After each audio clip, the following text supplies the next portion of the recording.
বঙ্গবন্ধু শেখ মুজিবুরেরা বাংলাদেশের স্বাধীনতা সংগ্রামের ভিত্তি স্থাপন করেছিল। সেই ভিত্তির উপরে দাঁড়িয়েই 1971 সনে আমাদের নেতা সেই শহীদ জিয়াউর রহমান বলেছিলেন প্রথম নিজের নামে, I Shaheed Zia, I major Zia do hereby declare the independence of Bangladesh. প্রথম নিজের নামে, পরে বঙ্গবন্ধুর নামে। আমি আজকে আপনাদের কাছে বলতে চাই, মুক্তিযুদ্ধ এত সহজ জিনিস না। আপনি যে এখানে বসে আছেন, আপনি যে সালুটি করে যুদ্ধ করেছিলেন 4 দিন, কত লোক মারা গিয়েছে, কত সন্তান শহীদ হয়েছে। একটা বন্দুকের আওয়াজ, একটা কামানের আওয়াজ সিলেটে হয়েছে, আর আমি ময়মনসিংহে বসে সেই আওয়াজটি শুনেছি। আখাউড়াতে সেই নদীতে যে যুদ্ধ হয়েছে, যে যুদ্ধে নেতৃত্ব দিয়েছে খালেদ মুশাররফ, হায়দারেরা, সেই শব্দ আমার বাড়ি থেকে 100 কিলোমিটার দূরে সেই শব্দ আমি শুনেছি। ওই যে ধানুয়া কামালপুরে কর্নেল তাহেররা যুদ্ধ করেছে, সেই যুদ্ধের সংবাদ শব্দ আমি কিশোরগঞ্জ থেকে শুনেছি।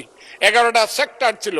1 নম্বর সেক্টর কমান্ডার জিয়াউর রহমান, 2 নম্বর খালেদ মুশাররফ। জিয়াউর রহমান যখন ব্রিগেড কমান্ডার হলেন, তখন কমান্ডার হলেন সেইখানে। ওই ফেনীর যুদ্ধ, জাফর ইমামদের আজকে যাই করুক তারা, বিলুনিয়ার যুদ্ধ তো আমরা বলবো না। 2 নম্বর সেক্টর কমান্ডার খালেদ মুশাররফ হায়দার, 3 নম্বর সেক্টর কমান্ডার শফিউল্লাহ, 4 নম্বর সিআর দত্ত, 5 নম্বর মীর শৌকত আলী, 6 নম্বর MK বাশার, 7 নম্বর কাজী নুরুজ্জামান, 8 নম্বর MA মঞ্জুর, 9 নম্বর MA জলিল, এবং সর্বশেষ 11 নম্বর হইল কর্নেল তাহের, যার পা চলে গিয়েছিল।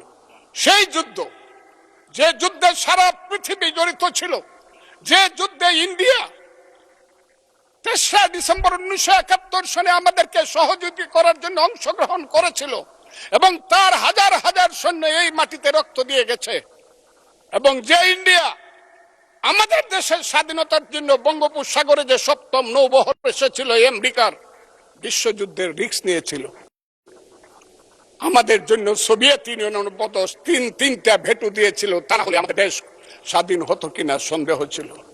সেই মুক্তিযুদ্ধের সঙ্গে যখন 1 মাসের গণ আন্দোলনকে তুলনা করা হয়, তখন মুক্তিযুদ্ধকে ছোট করা হয়। আমি মনে মনে ভাবি, হয়তোবা আমি মরে গেলেই ভালো হতো। আমি আজকে আপনাদের কাছে প্রশ্ন রাখতে চাই, 5ই আগস্টের পরে কি হলো? আমাকে একটু 5ই আগস্টের পরে কি হলো আপনারা জানেন। এইখানে ইউনূস সরকার ছিল, আমি শিল্পকলার সামনে থাকি। একটা গান হইতে পারে নাই, একটা নাটক হইতে পারে নাই, একটা লালনের গীতি হইতে পারে নাই, একটা বাউল গান হইতে পারে নাই। সবকিছু কালো শক্তি ধ্বংস করে দিয়েছিল। তারা বলেছিল কোন মুক্তিযুদ্ধ হয় নাই, 47-এ যুদ্ধ হয়েছে, আর 24-এ যুদ্ধ হয়েছে, আর 71-এ গন্ডগোল হয়েছে। সেই দিন মুক্তিযোদ্ধা হিসাবে আমি বলেছিলাম, আমি বলতে পারবো কিনা কথাটা আপনি, এই আলবদর রাজাকারের বাচ্চারা, এখনো কিন্তু ফজলুর রহমানদের মতো মুক্তিযোদ্ধারা জীবিত আছে। এই দেশে মুক্তিযুদ্ধ হয়েছে, মুক্তিযুদ্ধ সত্য, 30 লক্ষ লোক জীবন দিয়েছে, এটাও সত্য।